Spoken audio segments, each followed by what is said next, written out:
Students, last 2 लेक्चरमध्ये मी MCQ सोडून घेतले होते. Okay, MCQ test 1 and test 2 and 3. Okay, today we'll go ahead. We'll talk about MCQ test 4. Okay, we'll talk about MCQ test 4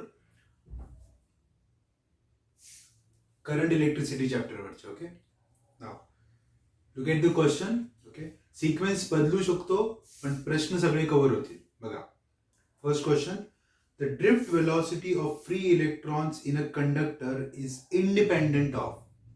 Okay, now first of all I will write down the formula of drift velocity which I taught you. Vd is equal to I upon NEA. हा एक formula शिकवला होता. Okay, Vd is equal to I upon NEA आणि दुसरा होता J upon NE. Okay, आता नीट बघा, drift velocity कोणाकोणावर depend आहे? करंटवर डिपेंड आहे, एरियावर डिपेंड आहे आणि number of electrons per unit व्हॉल्यूमवर पण डिपेंड आहे आणि चार्जवर पण डिपेंड आहे. ओके, आता प्रश्न काय? Drift velocity of the free electron in a conductor is independent of. कुणावर डिपेंड नाहीये? क्रॉस सेक्शनल एरिया डिपेंड आहे, करंट डिपेंड आहे, चार्ज डिपेंड आहे. मग कोणावर डिपेंड नाहीये? तर तिथे एक ऑप्शन आहे length. So it is independent of length and that is option A. Okay, so पहिल्या क्वेश्चनचं आन्सर आहे ऑप्शन ए. फॉर्म्युलावरूनच डायरेक्ट येते. ठीक आहे. Now listen second question carefully. The direction of drift velocity in a conductor. Direction of drift velocity in a conductor. पहिला, opposite to applied electric field. Okay, आता मी हे लेक्चर मध्ये सांगितलंय की ड्रिफ्ट वेलोसिटीची डायरेक्शन इलेक्ट्रिक फील्डला अपोज करते. ओके, सो पहिला ऑप्शन करेक्ट आहे.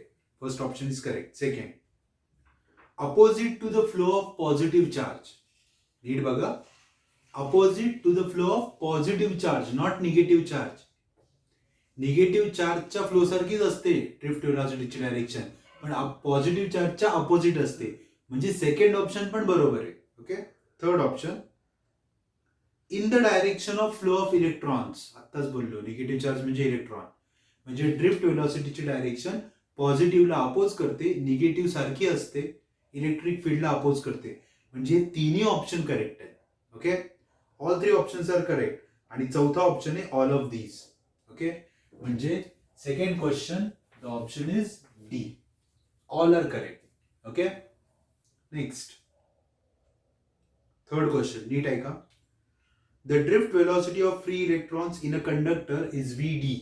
Okay, when the current is flowing in it, if both radius and current are doubled, drift velocity will be. Okay, आता लक्ष द्या, हा फॉर्म्युला दिसला, आम्ही मॉडिफाय करतो. लक्ष द्या, Vd is equal to I upon N E pi R square. Area of cross सेक्शनचा फॉर्म्युला दिला. आता नंबर, चार्ज ऑफ इलेक्ट्रॉन कधीच बदलणार नाही, पाय कॉन्स्टंट आहे. इथे नंबर बद्दल काहीच सांगितलं नाहीये, म्हणजे नंबर पण कॉन्स्टंट आहे. ठीक आहे, म्हणजे रिलेशन काय आलं रे? Vd is directly proportional to I and inversely proportional to R square. आलं? ओके, आता काय म्हणतात ते बघा. Drift velocity is Vd when current is flowing if both radius and currents are doubled. Okay, so Vd dash is equal to both are doubled. Current पण double केला आणि radius पण डबल केली. Okay, both are doubled. Current is also doubled and radius is also doubled. Okay, तर काय येणार? 2 into I upon 4 R square. 2 1 जा 2 2 जा. I upon R square म्हणजे कोण होता? ओरिजिनल Vd ना. म्हणजे उत्तर आलं Vd upon 2. I upon R square ला काय लिहिलं? Vd 1/2 म्हणजे upon 2. म्हणजे if you double the current and if you double the radius, drift velocity becomes half. कळलं? कसं केलं कळलं? सगळ्यात पहिल्यांदा फॉर्म्युला लिहिला, ए ला पाय आर स्क्वेअर लिहिलं. त्यानंतर कोण कोण कॉन्स्टंट आहे? एन बदलला नाहीये, चार्ज बदलला नाहीये, पाय बदलला नाही, म्हणून ते कट केले, म्हणजे ते घेतले नाही. मग V D is directly proportional to I and inversely proportional to R square. हे पहिलं इक्वेशन. पण करंट डबल केला म्हणून आयच्या जागी मी 2i लिहिला, आरच्या जागी 2r लिहिला. डबल केले ना दोन्ही. आणि नवीन आपल्याला ड्रिफ्ट वेलोसिटी काढायची, त्याला व्हीडी डॅश नाव दिलं. आणि V D dash is V D upon 2. So the correct option is option C. Okay, अशा अजून काही प्रॉब्लेम आहेत? कळलं काय केलं आपण? ओके, फॉर्म्युला आला पाहिजे. फॉर्म्युला आला की तुम्हाला हे येईल. Okay, fourth, the drift velocity of electron varies with electric field. Okay, electric field आणि ड्रिफ्ट वेलोसिटी मध्ये काय रिलेशन आहे? ओके, तर हे तुम्हाला शिकून झालेलं आहे ऑलरेडी की V D is equal to V D is directly proportional to E. हे पुस्तकातच आहे आपल्या. Okay, V D is directly proportional to. म्हणजे हा थेरोटिकल क्वेश्चन आहे. फोर्थचा आन्सर आहे ऑप्शन ए. ओके, ठीक आहे. फिफ्थ बघा, when a current I is set up in a wire of radius r, the speed is vd. Okay, पुढे, if the same current is set up through a wire of radius 2r. बघा आता इथे काय होतं रे, परत equation लिहितो, जरा चांगलं लिहितो. इकडे बघा, नीट बघा. vd is equal to I upon n e pi r square. लिहिला. Pi constant, E constant. Number बद्दल काय सांगितलं नाही, एन कॉन्स्टंट. ओके, बघा त्यांनी काय सांगितलंय, प्रश्न नीट आहे का. करंट आय, करंट किती आहे I, and radius is r. तेव्हा तुमची ड्रिफ्ट वेलोसिटी किती आहे व्हीडी. हे तुमचं पहिलं इक्वेशन आहे. ओके, पुढे बघा, if the same current is set up through a wire, म्हणजे करंटची व्हॅल्यू तीच, किती आय, पण रेडियस केली डबल, रेडियस 2r. मग आरच्या जागी काय लिहायचं, 2r ब्रॅकेट स्क्वेअर. तर आता ड्रिफ्ट वेलोसिटी चेंज होईल का नाही, होणार. मग त्याला नाव देतो व्हीडी डॅश. ही नवीन ड्रिफ्ट वेलोसिटी आहे, ही ओरिजिनल आहे. सॉल्व्ह करायला I upon 4r square. What is I upon R square, V D. म्हणजे उत्तर आलं V D upon 4. So if you double the radius, drift velocity will decrease. How many times, 4 times. जसा third problem होता, पण third मध्ये current पण change केला होता आणि रेडियस पण चेंज केली होती. या प्रॉब्लेम मध्ये फक्त कोण चेंज केली, radius. So the correct answer is V D upon 4, which is your option A. So फिफ्थचा आन्सर आहे ए. ओके, ठीक आहे. मी तुम्हाला म्हटलं होतं ना सिमिलर प्रॉब्लेम्स आहेत. Okay, next, sixth, given a current carrying wire of non uniform cross section. नीट आहे का, नॉन युनिफॉर्म क्रॉस सेक्शन म्हणजे कसा पण non uniform. Okay, which of the following is constant throughout the length of wire. काय constant आहे, current, electric field, drift velocity, असेच option आहेत सगळे. आता पहिली गोष्ट तुम्ही इथेच विचार करा, ड्रिफ्ट वेलोसिटी कॉन्स्टंट आहे का नाही, का drift velocity depends on area. Area बदलला की ड्रिफ्ट वेलोसिटी बदलणार. Okay, so drift velocity constant नाहीये. करंट डेन्सिटीचा फॉर्म्युला असतो J is equal to I upon A. A बदलला तर जे पण बदलणार. म्हणजे जर तुमचा एरिया ऑफ क्रॉस सेक्शन बदलला तर ड्रिफ्ट वेलोसिटी पण बदलते आणि करंट डेन्सिटी पण बदलते. मग कुठली गोष्ट जी बदलत नाही, current. So if you change area of cross section, one quantity does not change and that is current. So the correct option is current only, which is option B. So sixth answer है option B. Okay, ठीक है. समजून घ्या काय होतं याच्यात exactly. Okay, next, look at the next one. Drift velocity Vd varies with the intensity of electric field as per relation. हा प्रश्न रिपीट झालाय. जो पाचवा क्वेश्चन होता तोच आहे हा. Vd is directly proportional to E. Again the answer is option A. Okay, तो रिपीट झालेला प्रश्न आहे, सेम क्वेश्चन आहे. नेक्स्ट ऐका. An electric cell of EMF E is connected across a copper wire of diameter d and length L. The drift velocity of electrons in the wire is Vd. म्हणजे पहिल्यांदा drift velocity आहे Vd. आता पुढचं नीट ऐका. Length of the wire is changed to 2L. The new drift velocity of the electrons in the copper wire. Okay.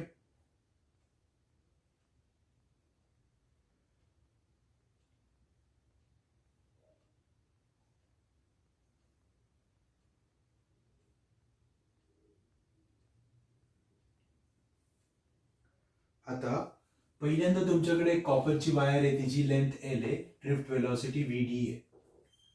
तुम्ही आता length दुप्पट केली 2L. What will happen to drift velocity? Okay, आता हा ट्रिक क्वेश्चन आहे. VD is equal to I upon NEA. हे equation झालं. आज आपण पहिला प्रश्न सोडवला होता की drift velocity is independent of length. मग लेंथ जरी दुप्पट केली, ओके, तरी ड्रिफ्ट वेलॉसिटीला फरक पडणार नाही. आता ती लेंथ कशी दुप्पट केली आहे हे महत्वाचं आहे. ती स्ट्रेच केली आहे. ओके, म्हणजे जर का त्या वायरला स्ट्रेच केलं तर लेंथ 2 टाइम्स होईल, पण रेडियस कमी होईल, रेडियस हाफ होईल. ओके, पण या केसमध्ये तसं काही सांगितलेलं नाहीये. म्हणजे even if you double the length, drift velocity does not change, कारण ड्रिफ्ट वेलॉसिटीच्या इक्वेशन मध्ये लेंथ नाहीच आहे. जर तुम्ही एरिया बदलला तर बदलेल, नाहीतर बदलणार नाही. सो हा ट्रिक क्वेश्चन होता. याचा आन्सर आहे ऑप्शन ए. सो 8 चा आन्सर पण आहे option A. Answer is VD. तेवढीच राहील ड्रिफ्ट वेलॉसिटी. ओके, ठीक आहे. Next, the electric intensity E, the current density J, आपल्या पुस्तकात आपण कॅपिटल जे लिहितो, and specific resistance K, specific resistance K are related to each other. आता हे डायरेक्ट आपल्या पुस्तकातच आहे. E is equal to J into K, फक्त सिम्बॉल वेगळे. ओके, ठीक आहे. आपल्या पुस्तकात ना तो सिम्बॉल फक्त वेगळा आहे. आपल्या पुस्तकात असं सिम्बॉल आहे जे इंटू रो. आपण स्पेसिफिक रेजिस्टन्सला रो लिहितो, करंट डेन्सिटीला कॅपिटल जे लिहितो आणि इंटेन्सिटीला ई लिहितो. त्यांनी स्पेसिफिक रेजिस्टन्सला के लिहिलाय, त्यामुळे आन्सर आहे E is equal to J into K, which is the option B. So 9th चा option B. And the last question is 10th. Listen. When an electrical appliance is switched on, it responds almost immediately. बघा, म्हणजे तुम्ही button दाबलं की लगेच current flow होतो. It responds immediately because first, electrons in the connecting wires move with the speed of light. Wrong. Lightच्या स्पीडनी जात नाही. Electrical signal is carried by electromagnetic waves moving with the speed of light. C. Electrons move with the speed which is close to but less than speed of light. No. Electron are stagnant. नाही, एका जागेवर नाही येत ते. B is correct. Electrical signal is carried by electromagnetic waves, okay, with the speed of light. It's like a wave of electrons. So the correct answer for 10th is also B. Okay. हा थोडासा वेगळा प्रश्न होता शेवटचा. Okay, ते लक्षात ठेवा तुम्ही, कारण ते नवीन आहे. ठीक आहे. So these are the answers of MCQ test 4 which was based on drift velocity. Okay, ठीक आहे. यातले जे न्यूमेरिकल्स होते ते नीट करा, ते रिपीट होतात. ओके, ठीक आहे. So this was the test 4. Okay, we will discuss one more test today and that is test 5. Okay, आता test 5 was basically based on Ohm's law. Okay, so comparatively ती easy होती. Okay, बघा. First question. काय? How much current is produced? पहिल्यांदा मी equation लिहून ठेवतो. V is equal to IR. Current काढायचं आहे. So I is equal to V upon R. ठीक आहे? बघा. How much current is produced by a voltage? किती आहे voltage? 18 kilovolt across a 15 kilo ohm resistance. ठीक आहे? बघा, वरती पण किलो आहे, खाली पण किलोच कॅन्सल झालं. So 18 upon 15. ओके, म्हणजेच 6/5 म्हणजे 1.2 करंटचे युनिट असते एम्पियर. किलो किलो कॅन्सल झाले बरं. So answer is 1.2 ampere which is option A. So पहिल्याचं आन्सर आलं. हा डायरेक्ट स्ट्रेट फॉरवर्ड प्रॉब्लेम आहे. I is equal to V/R. ठीक आहे. फक्त हा पण किलो होता, हा पण किलो होता, त्यामुळे कॅन्सल झाला. ठीक आहे. Next question. What is the approximate filament resistance of a light bulb if it operates from a 110 volt source and a 0.6 ampere of current? Filament resistance. आता R काढायचा आहे. मग R चा फॉर्म्युला काय येणार? R is equal to V/R. Voltage किती दिले? 110 आणि करंट दिलाय 0.6. सो 110 अपॉन 0.6 म्हणजे 1100 अपॉन 6. ओके, ठीक आहे. सो 6 1 जा 6, 5 राहिले 2. 183 च्या आसपास उत्तर आलं पाहिजे. 183 ऑप्शन दिलाय. सो सेकंडचं पण आन्सर आहे option A which is 183 ohm. Nearly उत्तर काढायचं कारण तिथं ऑप्शन असतात. ठीक आहे. Next question. 4 ampere of current. आता करंटची व्हॅल्यू दिली आहे 4 एम्पियर. ओके, बघा 4 ampere of current are measured through a 24 ohm resistor connected across voltage. What is the voltage? 4 ampere current 4 है, resistance 24 है. Voltage विचारलाय. 24 4 जा 96.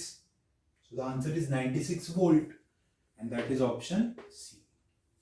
Okay, Ohm's law चे problem खूप सोपे होते. ओके, स्ट्रेट फॉरवर्ड होते सगळे. Next. The ampere is the unit of resistance.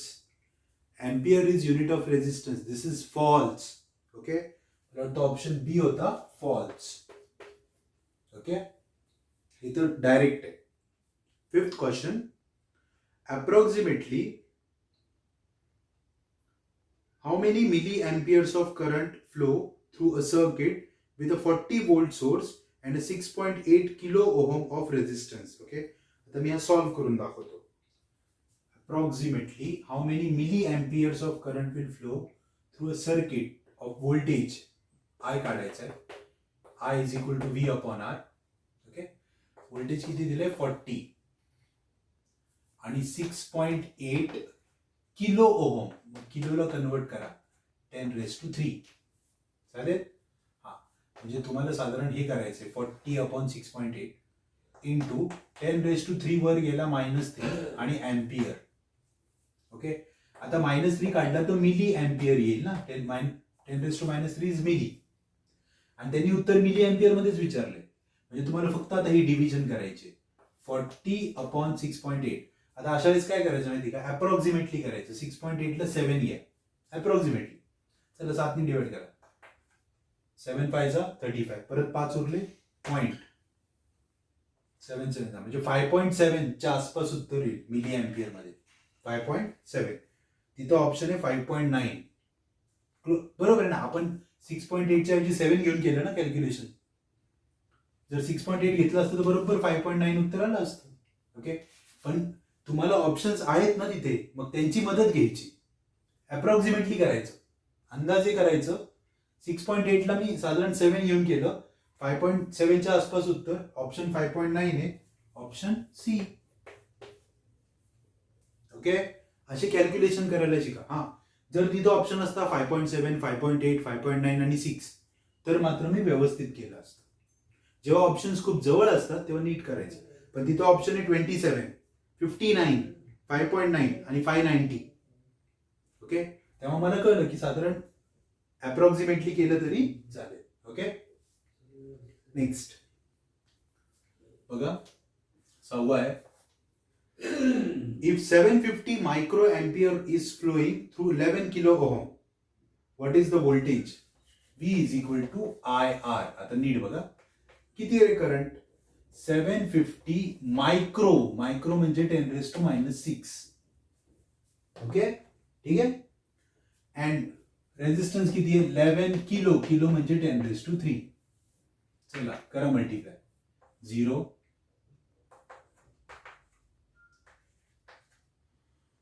Into -6 + 3 10⁻³ volt.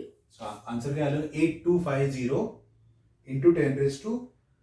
10⁻³ आता जर का डेसिमल इकडे 3 घरं शिफ्ट केला 8.25 लिहिला तर 10⁻³ लिहिणार ना मी, कारण शिफ्ट केलं ना डेसिमल, आणि × 10⁻³ वोल्ट हे कॅन्सल. सो आन्सर आलं 8.25 volt. Okay, and that is option ए. कळलं? कॅल्क्युलेशन होते, बाकी काही नव्हतं, काही अवघड नव्हतं त्याच्यात. ओके,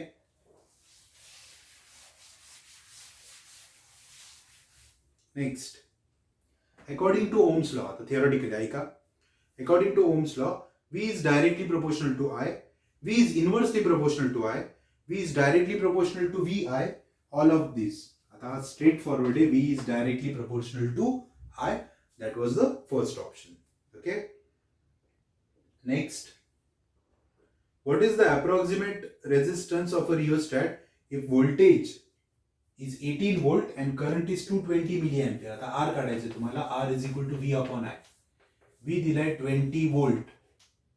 सॉरी 18 वोल्ट दिलाय आणि आय दिलाय 220 मिली एम्पियर. आता हे चालणार नाही. 18 वोल्ट आहे ना, 220 × 10⁻³ एम्पियर असं लिहावं लागेल. ओके, -3 वर गेला +3. ओके, म्हणजे 18,000/220. ठीक आहे, डिवाइड करा 900/11. साधारणपणे 11 8 जा 88, 2 राहिले 11 1 जा, म्हणजे 81 पॉइंट असं उत्तर येणार. आणि तिथे ऑप्शन आहे 82. Okay, so for 8th your answer is 82 ohm. Close. 81.99 येणार रे, म्हणजे 82 ऑलमोस्ट. ओके, ठीक आहे, कॅल्क्युलेशन बघून घ्या.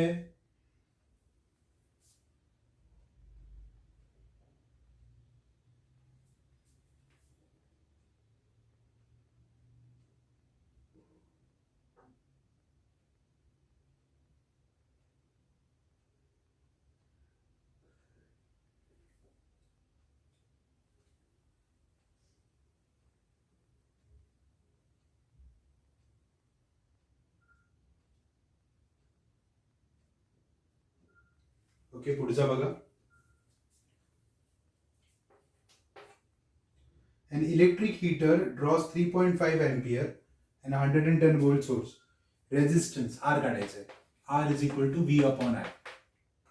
Voltage 110, current 3.5, म्हणजे 1100/35. ओके,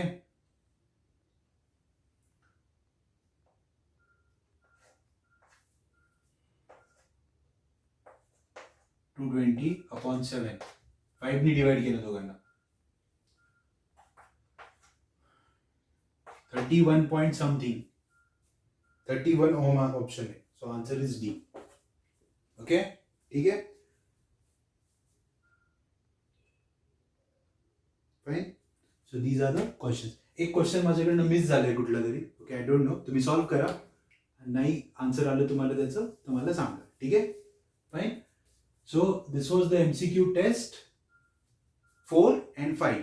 ओके, बघा मी पहिल्या लेक्चरमध्ये MCQ टेस्ट 1 घेतली होती, मग 2 3 घेतली, आज 4 5 घेतली. Okay, like that I will take every test. Okay, so thank you very much.